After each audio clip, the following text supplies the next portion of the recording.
Perkenalkan, nama saya Yogi Prasetyo, jurusan Ekonomi Islam, Fakultas Ekonomi dan Bisnis Universitas Muhammad Warman, KKN 46 Unmul Desa Makarti.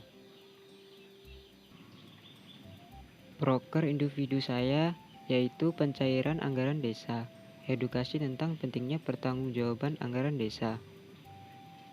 Moto yang saya pakai, menciptakan desa yang lancar dalam pencairan anggaran desa agar tercapainya pembangunan dan pemberdayaan masyarakat sehingga dapat meningkatkan kesejahteraan masyarakat desa. Ada beberapa desa anggaran pendapatan desanya itu tidak cair dikarenakan ada masalah di laporan pertanggungjawaban desa tersebut. APBDes, anggaran pendapatan belanja desa. Yang pertama saya akan menjelaskan tentang mekanisme APBDes. Yang kedua saya akan menjelaskan tentang alokasi dana desa. Mekanisme APBDes. Dalam proses pencairan dana desa dan siltap gaji perangkat desa diwajibkan untuk menyelesaikan laporan pertanggungjawaban anggaran desa per 31 Desember. Jika laporan itu telah selesai, maka APBDes tahun berikutnya dapat ditetapkan menjadi perdes yang disepakati oleh BPD, Badan Pemusyawarahan Desa. Anggaran siltap berasal dari ADD atau alokasi dana desa yang didapat dari hasil bagi pajak daerah dan dana APBD pusat dari kabupaten untuk desa dibagikan secara proporsional. Dalam satu tahun, ADD dicairkan sebanyak 2 kali, yaitu 50% di semester pertama dan 50% di semester kedua.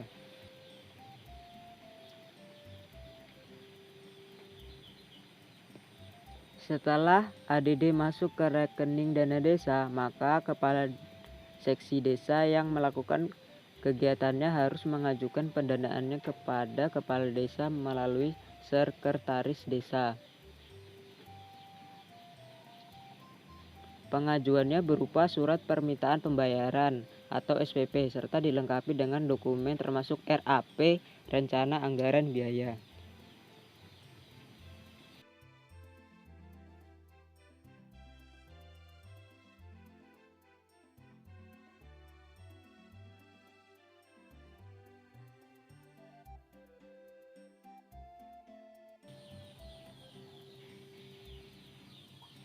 Setelah SPP diverifikasi oleh sekretaris, maka dokumen tersebut diserahkan kepada kepala desa untuk ditertibkan SPM, surat pemerintah membayar, yang akan diberikan ke bendahara desa. Bendahara akan melakukan pencairan di bank, yang umumnya oleh bank akan dimintai dokumen SPP dan SPM yang telah mendapatkan surat pengantar oleh camat. Total pencairan APBDes sebesar Rp 960 juta di tahun 2019. Dalam pencairannya ada dua kemungkinan, yaitu melakukan pencairan terlebih dahulu baru kemudian melakukan kegiatan. Yang kedua, membiayai terlebih dahulu baru kemudian dimintai anggarannya.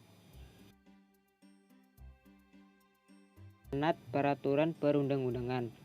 Peraturan Pemerintah Nomor 60 Tahun 2014 tentang dana desa yang bersumber dari anggaran pendapatan dan belanja negara. Pasal 19 ayat 1 dan 2. Pertama, dana desa digunakan untuk membiayai penyelenggaraan pemerintahan, pembangunan, pemberdayaan masyarakat dan kemasyarakatan.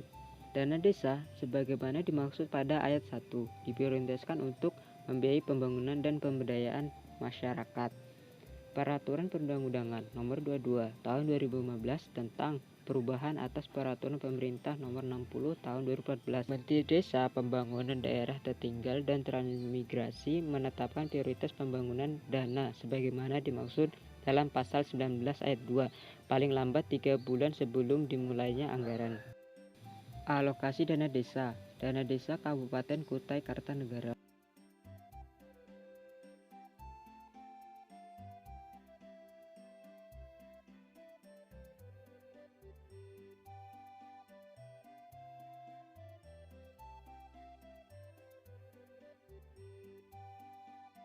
Di tahun 2015 ADD sebesar 54 miliar, 2016 112 miliar, 2017 154 miliar, 2018 159 miliar, di tahun 2019 185 miliar.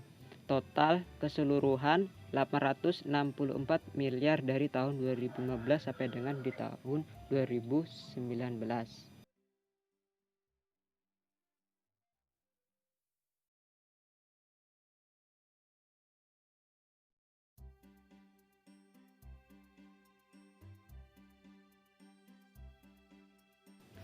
Prioritas di bidang pembangunan dan ada prioritas di bidang pemberdayaan, lalu disepakati diputuskan dalam musyawarah desa, maka terbentuknya RKP desa dan APB desa yang sudah ditetapkan dalam Perdes.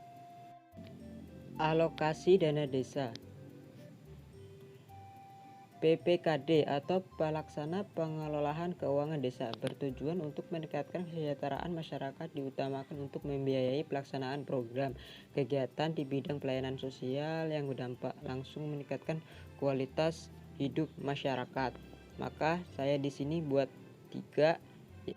Pengalokasian dana desa itu saya bagi menjadi 3. Yang pertama, pengalokasian lingkungan pemukiman, transportasi, energi, informasi dan komunikasi, sosial, kesehatan masyarakat, dan gizi masyarakat, dan pendidikan serta kebudayaan setempat. Kemudian yang kedua, usaha budidaya pertanian dan perikanan serta ketahanan pangan, usaha industri kecil dan industri perumahan serta pengolahan pasca panen, usaha ekonomi budidaya pertanian atau perikanan secara produktif, dan yang ketiga, kesiapsiagaan menghadapi bencana alam, penanganan bencana alam, pelestarian lingkungan hidup, konflik sosial dan bencana sosial.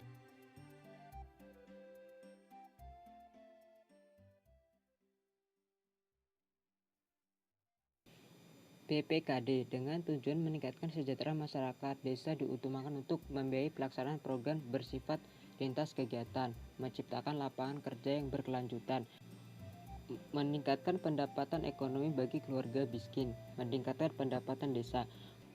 Program yang bersifat lalu lintas kerja yaitu pembangunan produk unggulan atau produk unggulan kawasan perdesaan, pembangunan dan pengembangan sarana prasarana olahraga desa, pembentukan atau pembangunan BUMD, Badan Usaha Milik Desa atau BUMDB, Badan Usaha Milik Desa Bersama.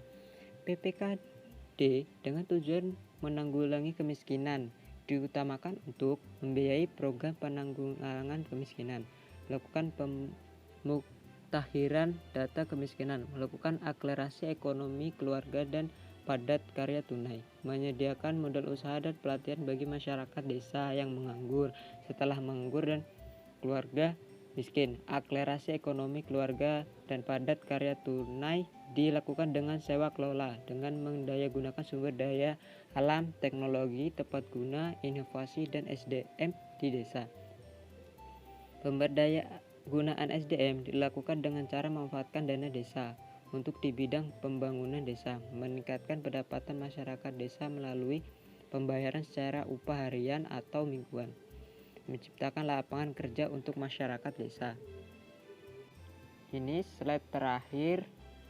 Sebelum saya kesimpulan, mungkin saran untuk Desa Makarti itu di Karang Tarunanya bisa itu bangun bengkel atau pencucian motor di dekat jalan poros, karena saya lihat di map itu masih belum ada bengkel, kan itu menjadikan potensi yang tinggi terhadap pendapatan desa, karena kita tahu sendiri itu lalu lintas jalan besar, banyak sekali kendaraan-kendaraan yang mengalami mogok atau motor-motor kotor. Mungkin nanti bisa tuh diajukan pendanaannya membangun bengkel Karang Taruna Desa Makarti.